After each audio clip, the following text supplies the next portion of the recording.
When Jamal Carter's fist connected with the school bully's jaw, he wasn't just fighting for himself, he was shattering a system built on fear that had claimed too many silent victims. What happens when a young man with a troubled past discovers that his greatest strength isn't in his powerful hands, but in his capacity to protect those who can't protect themselves?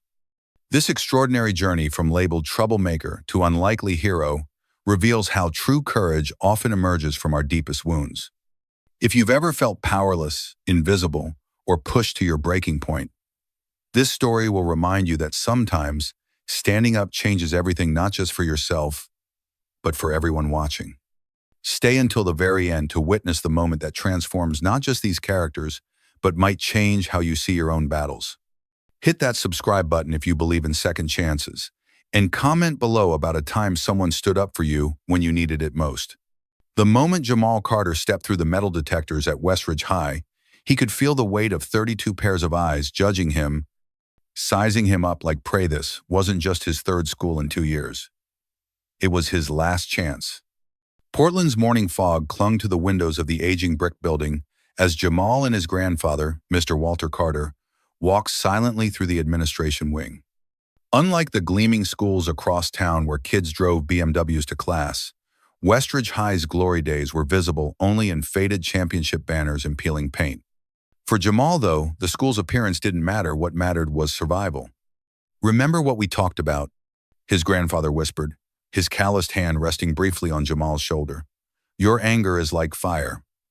Useful when controlled, destructive when it's not." Jamal nodded once, his expression carefully neutral despite the storm brewing inside. 2 expulsions already marked his record, not for drugs or stealing, but for fighting. The last time, he'd fractured a student's jaw after being called a racial slur during lunch period. No one had asked what provoked him. No one had cared. Principal Mercer's office smelled of coffee and disinfectant. The man himself, tall, with prematurely gray hair and tired eyes that had seen too many troubled kids, studied Jamal's file with the intensity of someone reading a criminal record.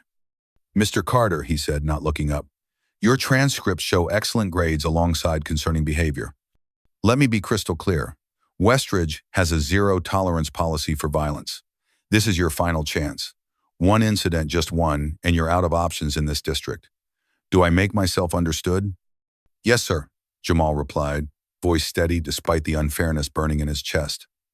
One strike for him, but the kids who pushed others to the breaking point always seemed to get endless chances. The hallway bell rang like a prison alarm as Jamal left the office. Students flooded the corridor, their conversations dropping to whispers as they noticed him.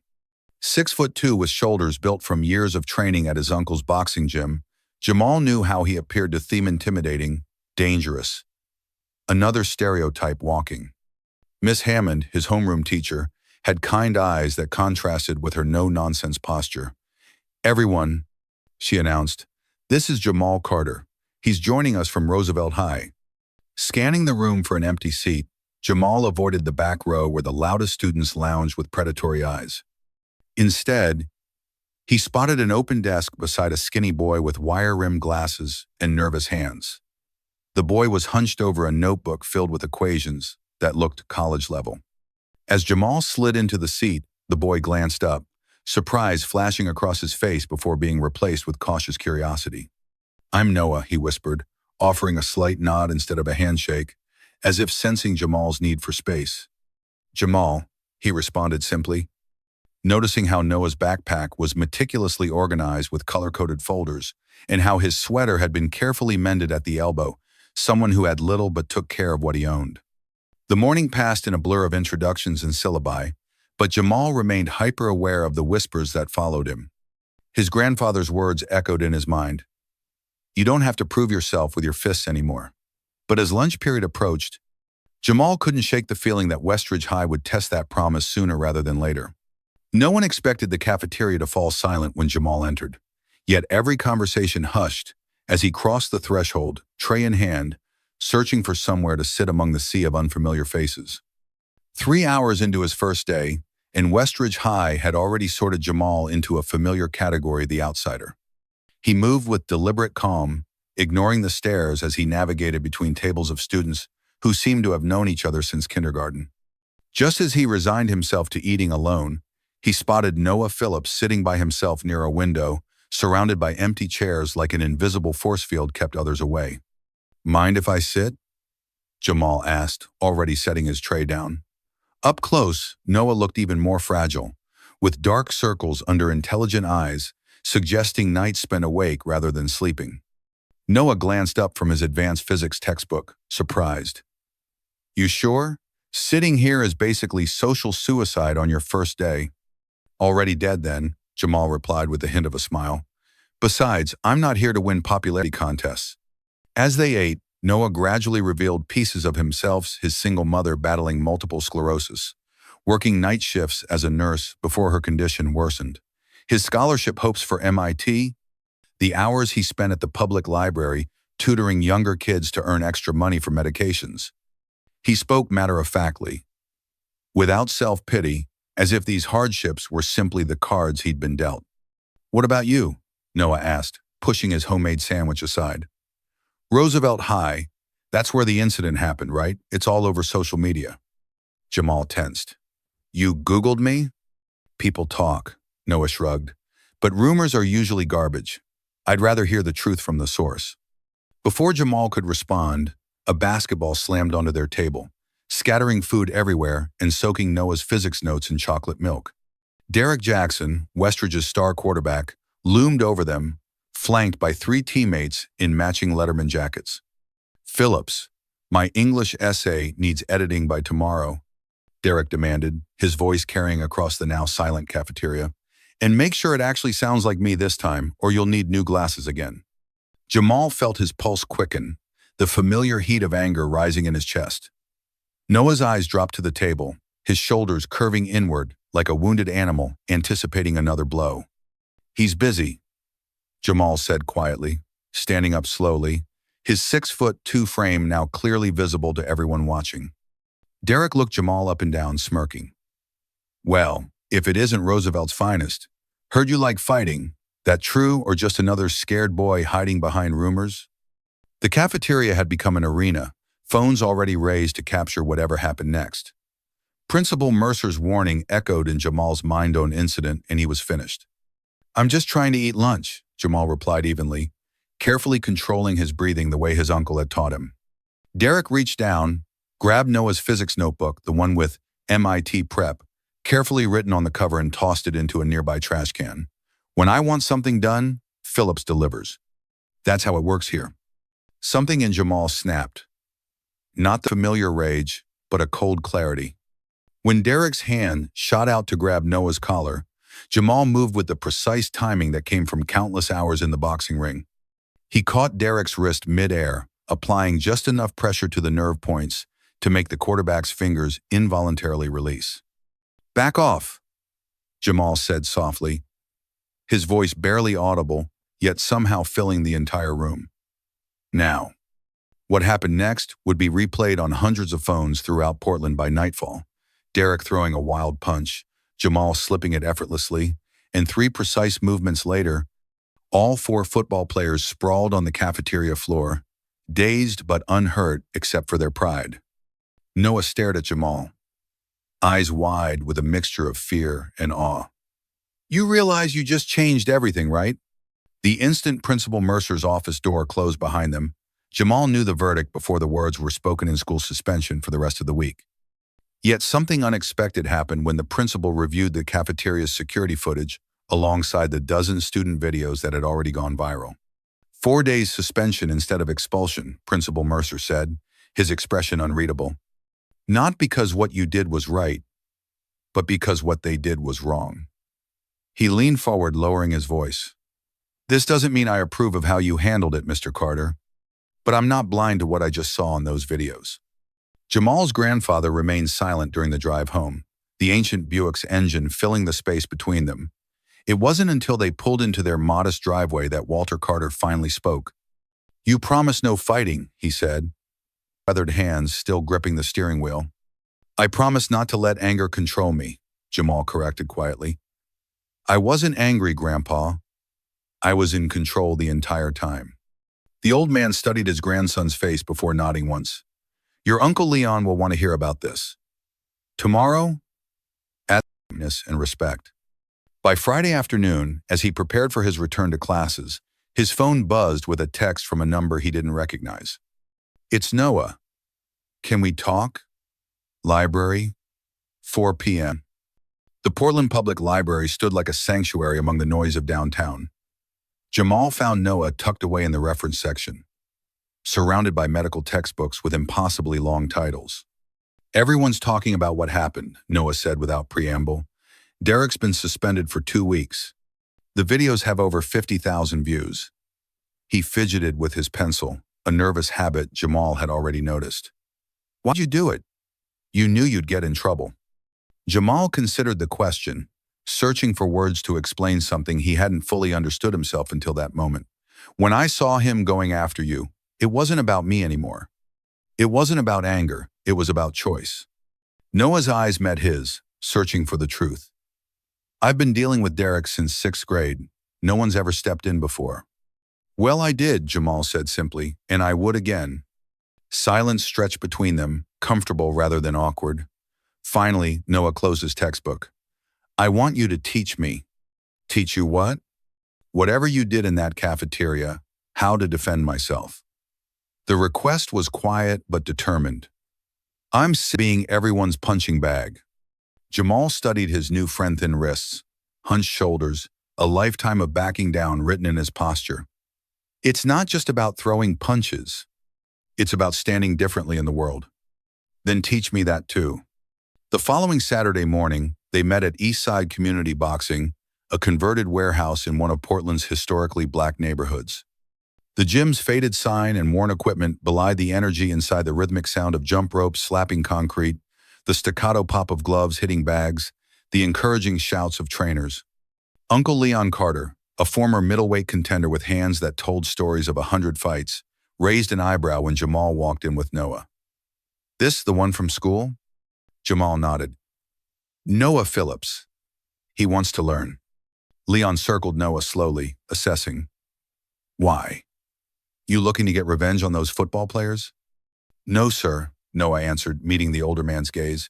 I'm tired of feeling helpless when my mom needs me to be strong. Something shifted in Leon's expression. Take off those glasses. Put these on, he said, tossing Noah a pair of hand wraps. First lesson isn't how to hit. It's how not to get hit. What began that day transformed into a routine.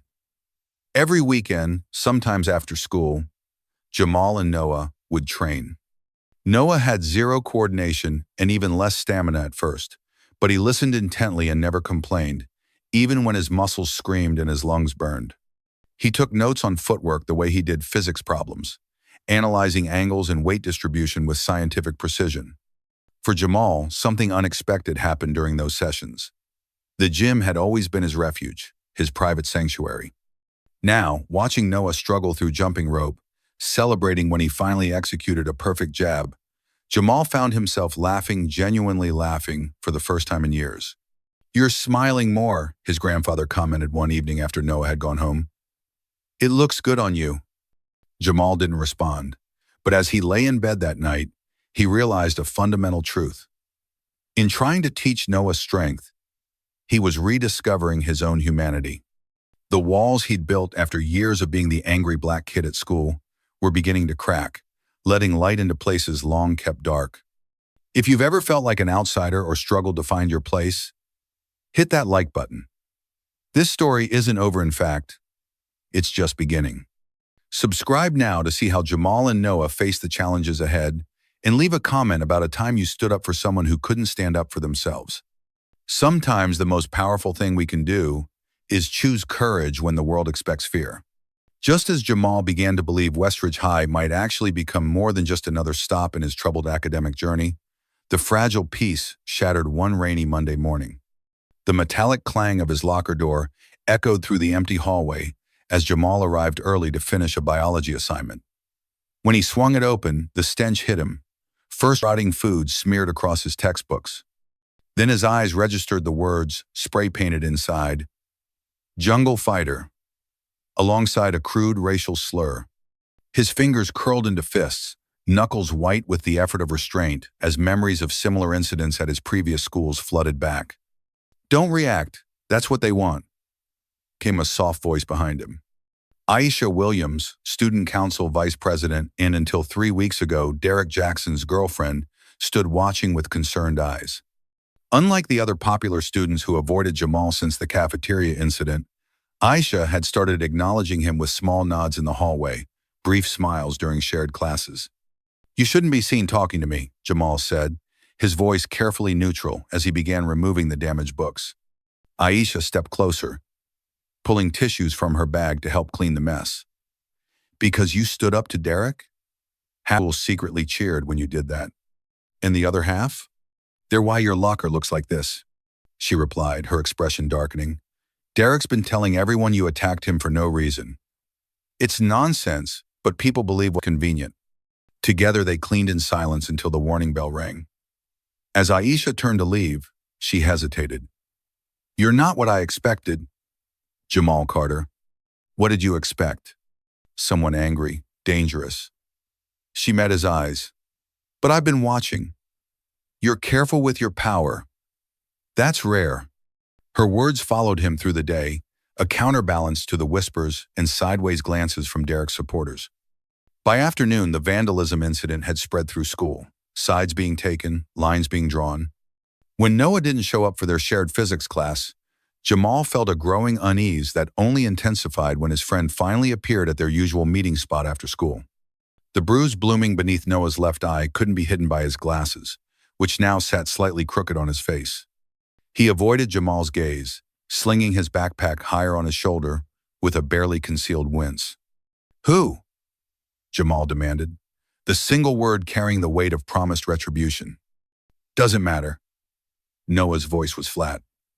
This isn't your problem. The hell it isn't. They caught me in the parking lot. Said to tell you this is just the beginning. Noah finally looked up, his eyes both frightened and defiant. Said I was a traitor for hanging out with you. Something cold and familiar settled in Jamal's chest, the responsibility he'd carried too many times before. Every friendship had come with this price. The moment when his battles became someone else's burden. He'd sworn to his grandfather that Westridge would be different, that he wouldn't let anger dictate his actions. Now that promise collided with another. His unspoken commitment to protect Noah.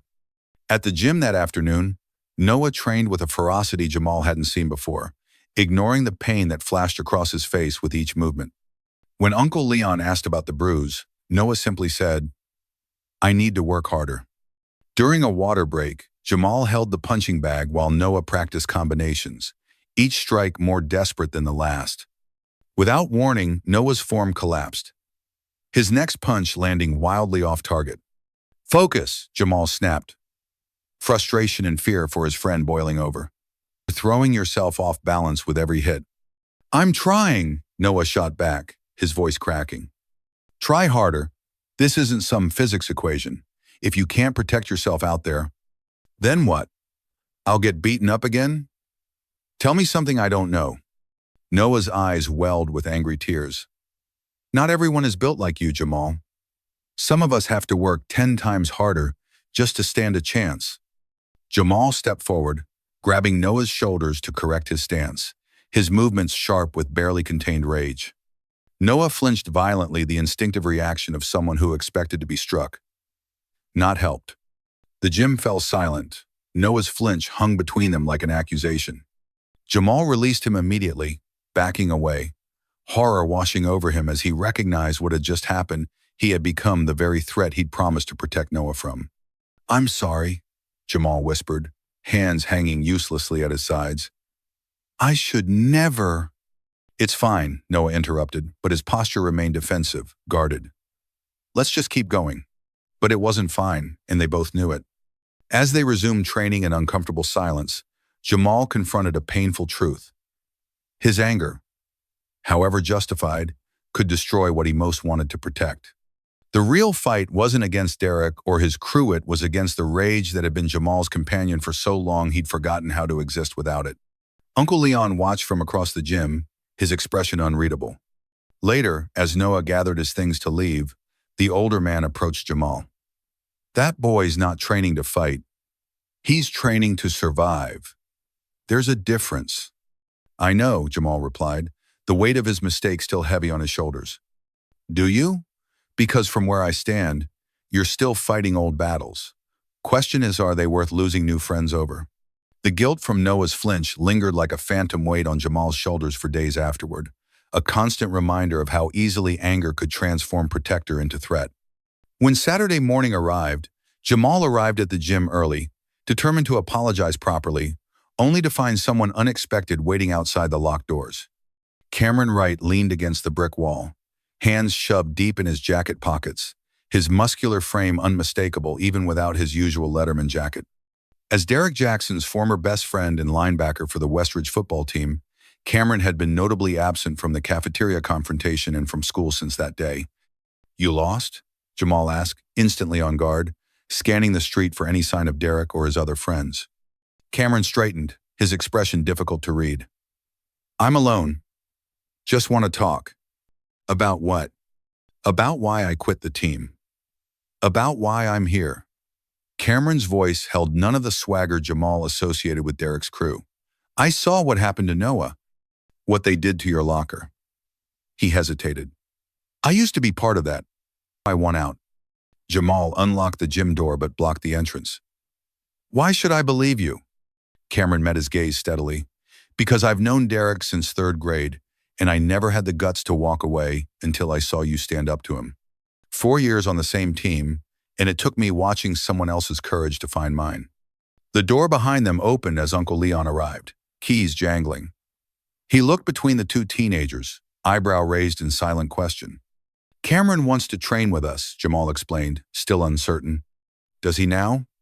Leon studied Cameron with the practiced eye of someone who'd evaluated countless young men over decades in the ring. You got strength. But that's not why you're here, is it, son? Cameron shook his head. I'm tired of being someone's weapon. Leon nodded once, understanding in his eyes. First lesson's free. After that, you earn your place, like everyone else. When Noah arrived 20 minutes later, his steps faltered at the sight of Cameron wrapping his hands by the speed bags. The bruise around his eye had darkened to a deep purple, a visual reminder of the lines being drawn at Westridge. What's he doing here? Noah whispered to Jamal, tension radiating from his slight frame. Says he wants out of Derek's circle, Jamal replied, equally quiet. I'm not sure I trust it either. The morning unfolded in awkward rotation between stations, Jamal at the heavy bag, Noah on footwork drills, Cameron at jump rope. They worked in uneasy silence until Leon paired Cameron with Noah for light sparring, ignoring Jamal's alarmed expression. Keep it technical, Leon instructed. This isn't about power. It's about precision. What happened next surprised everyone. Cameron, despite his football-honed strength, moved with careful restraint, telegraphing his movements to give Noah time to practice defensive maneuvers. When Noah successfully slipped a punch for the first time, Cameron nodded with genuine approval. Good, he said. Now counter with your right. Don't worry about me. Ah. By the end of the session, the tension had transformed into something resembling cautious respect. As they rehydrated afterward, Cameron finally addressed the elephant in the room. I should have stopped them, he said, looking directly at Noah. That day in the parking lot, I wasn't there, but I knew it was happening. He paused, searching for words. I've been part of that crew since middle school. It's all I knew. Why leave now? Jamal asked, still skeptical despite the morning's evidence of Cameron's sincerity. Cameron's expression darkened. Derek's cousin Marcus is back in town. Got kicked out of his 3rd school in Seattle. The stuff they're planning now, he shook his head. It's not just stupid high school pranks anymore. Marcus has connections, real ones. A chill settled over the conversation. Uncle Leon, overhearing while organizing equipment, moved closer. What kind of connections? The kind that carry weapons, not just threats, Cameron replied. Marcus thinks Jamal made Derek look weak. In his world, that requires a response. He turned to Jamal. They're not just coming for you. They're coming for anyone close to you. Noah paled visibly, but straightened his shoulders in a gesture Jamal recognized from their training fighting against the instinct to curl inward. So what now? Noah asked, his voice steadier than his hands. "We just wait for them to escalate?" "No," Jamal said firmly. "We prepare. Together." Uncle Leon watched them, his experienced eyes assessing. "If what you're saying is true," he addressed Cameron, "these boys need more than boxing lessons. They need strategy." Over the following weeks, something remarkable happened. The unlikely trio began training with focused intensity, not just in physical technique, but in awareness, in communication, in moving as a coordinated unit. Cameron brought insider knowledge of Derek's patterns and hangouts.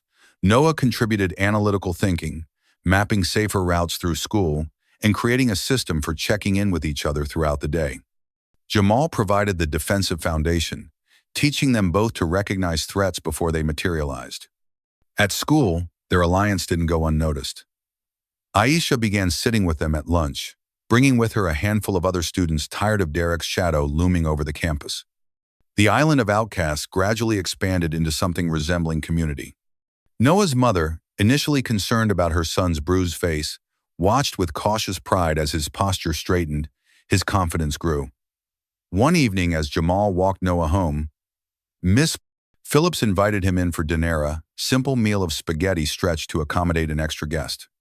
"He talks about you all the time," she confided when Noah left the room. Her hands trembled slightly as she served garlic bread, evidence of her condition's progression.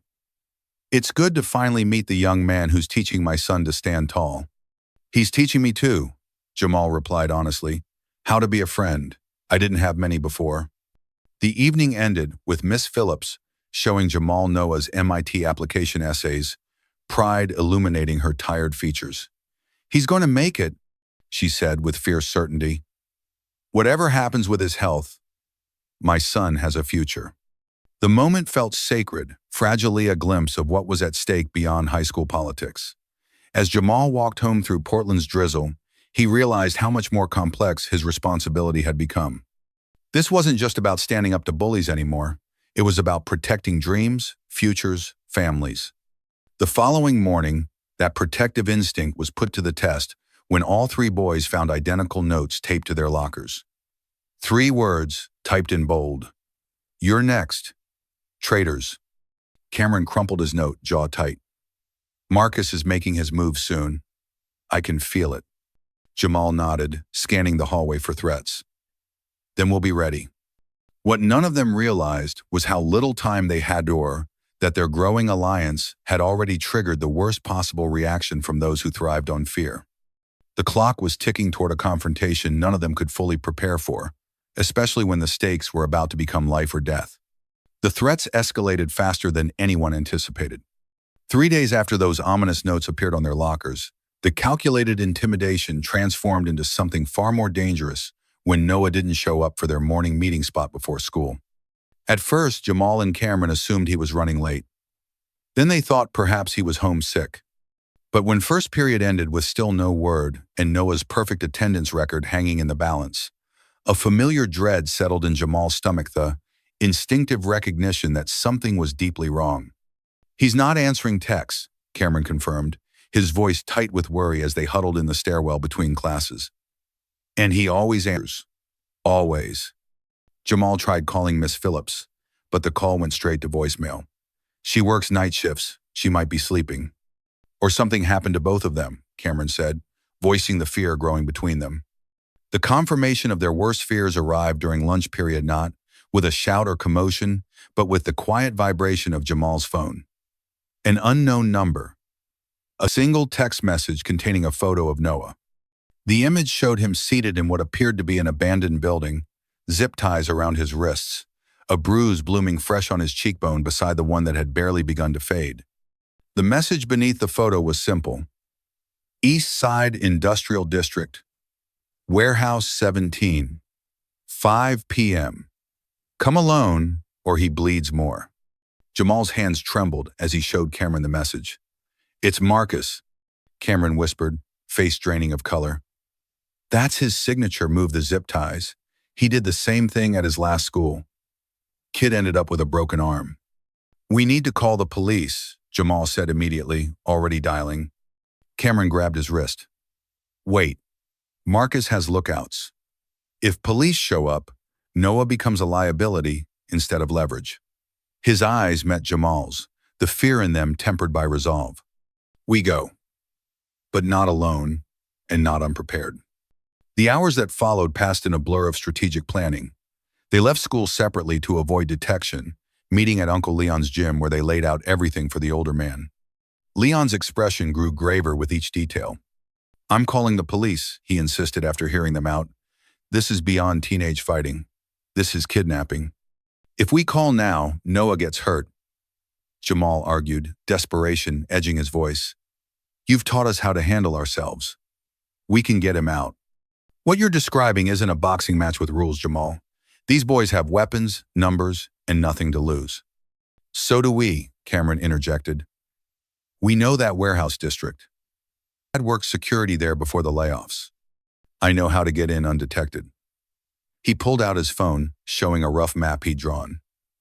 There are 3 entry points they won't expect, and we have something Marcus doesn't. What's that? Leon asked skeptically. Me. Cameron's voice hardened. They still think I'm looking for a way back into their crew. I can be the distraction while Jamal gets Noah out. Leon studied the 2 teenagers before him, recognizing the determination in their eyes.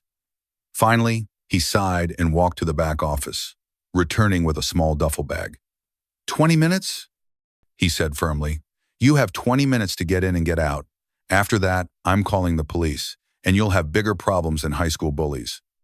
The industrial district loomed gray and imposing in the fading afternoon light, abandoned warehouses standing like concrete ghosts along the Willamette River.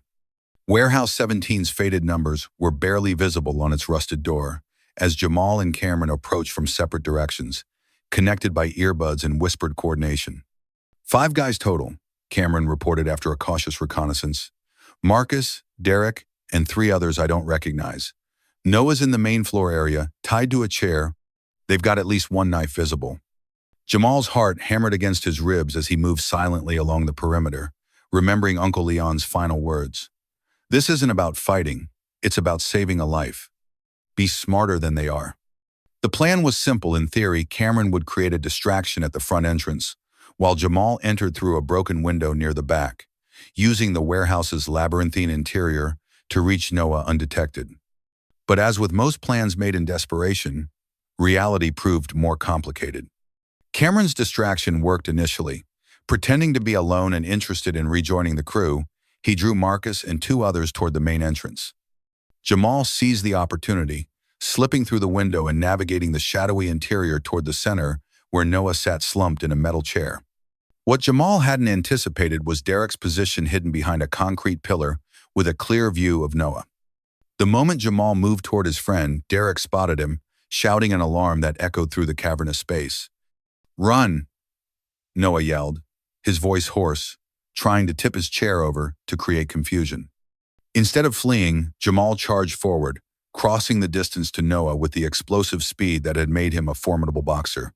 Derek lunged to intercept, swinging wildly. Jamal slipped the punch with practiced ease, delivered a precise counterstrike to Derek's sternum that sent him gasping to his knees, then reached Noah's side just as Marcus and the others came running back from the entrance. Where's Cameron? Jamal asked urgently, working to free Noah's restraints. They caught him, Noah managed, blood trickling from his split lip. Jamal, they've got knives! The sound of sneakers on concrete announced Marcus's arrival before Jamal could complete freeing Noah.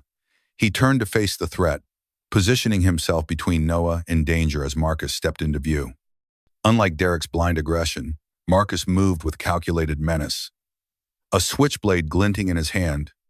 Thought you'd be smarter than this, Marcus said, his voice eerily calm. Should have brought more backup. Behind Marcus, 2 larger boys dragged Cameron into view, blood streaming from his nose, one eye already swelling shut. Despite his injuries, Cameron caught Jamal's eye and gave an almost imperceptible nod toward an overhead light fixture, their predetermined signal that Uncle Leon's 20-minute countdown was almost complete. Just let them go, Jamal said, hands raised non-threateningly, while positioning for defense. Whatever problem you have with me, it's with me alone. Marcus laughed, the sound cold and empty. See, that's your mistake, thinking this is personal. He twirled the knife with practiced ease. This is about respect, about consequences, about making examples. He lunged forward, blade extended. What happened next would later be told and retold throughout Westridge High with increasing embellishment. Jamal moved like water around the knife's arc. How his counterattack disarmed Marcus with surgical precision. How Cameron broke free in the confusion to help Noah. How the three friends fought back to back against overwhelming odds. But what no one would accurately capture was the moment everything changed when Marcus, enraged at being disarmed, pulled a second, larger knife from his boot and charged at Noah with murderous intent. Time seemed to slow as Jamal made a split-second decision, throwing himself into the path of the blade.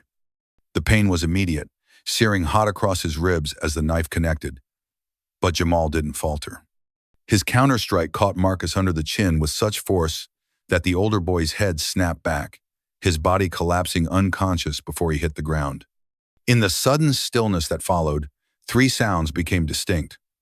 Noah's ragged breathing, Cameron's whispered, "Holy shit," and most unexpectedly, police sirens wailing in the distance. Uncle Leon had kept his word. Help was coming. Derek and the remaining crew members fled at the sound, leaving their fallen leader behind. Jamal pressed his hand against his bleeding side, the adrenaline beginning to fade as the full gravity of what had just happened washed over him. "You took a knife from me," Noah said in disbelief as Cameron worked to free him from the remaining restraints. "You could have died." Jamal met his friend's eyes, finding not the fear or helplessness he'd seen months ago, but steadfast courage. "That's what family does," he replied simply, his vision beginning to blur around the edges as blood seeped between his fingers. As police and paramedics flooded the warehouse, the last thing Jamal remembered was Uncle Leon's face appearing above him, both proud and terrified. "You did good, son," the older man said, his voice breaking. "Now let go. We've got you now." The hospital lights flickered overhead as Jamal opened his eyes 3 days after the warehouse confrontation, the steady beeping of monitors confirming he was still alive despite the 13 stitches holding his side together. What he didn't expect was the crowd waiting in his room, Noah and Cameron sitting vigilant by his bedside, his grandfather dozing in a corner chair, and most surprisingly, Principal Mercer conferring quietly with Uncle Leon near the window. "He's awake," Noah said, voice cracking with relief as he noticed Jamal's eyes open. The room immediately shifted, everyone moving closer to the bed with expressions ranging from concern to profound gratitude. The days that followed revealed how dramatically one act of courage had rippled through their community. Marcus faced felony charges for kidnapping and assault with a deadly weapon. Derek and his remaining crew were expelled after their involvement came to light through police investigation. But it was the school board hearing regarding Jamal, Noah, and Cameron that truly demonstrated how much had changed. The Westridge High auditorium overflowed with students, parents, and teachers as the three friends stood before the board, still bearing visible evidence of their ordeal. Principal Mercer surprised everyone by speaking first. "When Jamal Carter arrived at our school, I saw only a troubled history," he admitted. "What I failed to see was his character. These young men didn't seek violence. They faced it when adults like me failed to protect them. They demonstrated the courage, loyalty, and integrity we claim to teach in our classrooms, but rarely witness in real life." Miss Phillips, leaning on a cane but standing tall, addressed the board next. "My son left for school each day hunched with fear for years, and none of you noticed. Now he stands straight, not just because he learned to defend himself, but because these boys showed him his own worth." The board voted unanimously against any disciplinary action. Instead, they approved funding for Uncle Leon to establish an anti-bullying program centered around his gym, teaching students self-respect alongside self-defense. 6 months later, as spring warmed Portland's rain-soaked streets, Westridge High looked subtly but fundamentally different. The hierarchies that had defined student life for generations had begun to dissolve. Uncle Leon's gym now hosted weekend workshops that drew teenagers from across the city, many coming to learn from the three friends whose story had spread far beyond school walls. On a particularly significant Saturday, Jamal stood at the edge of the boxing ring, watching Noah demonstrate proper defensive stance to a group of middle school kids who reminded him painfully of how they both began this journey. Cameron moved through the rows, adjusting postures with patient hands that once intimidated rather than helped. "I never thought I'd see this day," came a familiar voice. Jamal turned to find his grandfather standing beside him, eyes glistening with unspoken pride. "Which part?" Jamal asked with a half-smile. "Noah teaching boxing or me staying out of trouble for a whole semester?" Walter Carter's weathered hand rested on his grandson's shoulder. "The part where you found your purpose, fighting for something instead of against everything." Across the gym, Noah caught Jamal's eye and smiled, no longer the nervous, hunched boy from that first day of school, but someone who carried himself with quiet confidence. The scar on Jamal's side pulled slightly as he straightened, a permanent reminder of the choice that had changed everything. "You know," his grandfather said softly, "strength isn't measured by how hard you can hit." Jamal nodded, completing the thought they both knew by heart now. "It's measured by what you're willing to stand for." As the afternoon light filtered through the gym's high windows, illuminating the faces of children learning to believe in their own worth, Jamal Carter finally understood what his grandfather had tried to teach him all along. True power wasn't found in domination or fear, but in the courage to remain vulnerable, to risk everything for those who matter, and to transform anger into protection rather than destruction. The battles would never fully end, life guaranteed that much, but facing them together made all the difference. Sometimes our deepest scars become our greatest teachers. Jamal's journey wasn't just about learning to control his power, it was about discovering when to use it. The warehouse confrontation wasn't the end of their story. It was the beginning of something far more powerful than any single act of courage. When Jamal took that knife meant for Noah, he didn't just save a friend. He rewrote the narrative for an entire community. What began as one student standing up to a bully transformed into a movement that showed vulnerable kids they weren't alone. The real strength wasn't in Jamal's punches or Cameron's size or even Noah's resilience. It was in their decision to stand together when standing alone seemed safer. I've seen firsthand how a single moment of courage can change everything. The bullies of this world count on our silence, on our fear, on our willingness to look away. But when we choose connection over protection, when we risk ourselves for others, we expose the lie at the heart of intimidation that power belongs only to the cruel. True strength isn't measured by how hard you hit back. It's measured by what you're willing to risk for those who matter. It's found in the courage to remain vulnerable in a world that mistakes kindness for weakness. But it wasn't fine, and they both knew it. As they resumed training in uncomfortable silence, Jamal confronted a painful truth. His anger, however justified, could destroy what he most wanted to protect. The real fight wasn't against Derek or his crew, it was against the rage that had been Jamal's companion for so long he'd forgotten how to exist without it. Uncle Leon watched from across the gym, his expression unreadable. Later, as Noah gathered his things to leave, the older man approached Jamal. "That boy's not training to fight. He's training to survive. There's a difference." "I know," Jamal replied, the weight of his mistake still heavy on his shoulders. "Do you? Because from where I stand, you're still fighting old battles. Question is, are they worth losing new friends over?"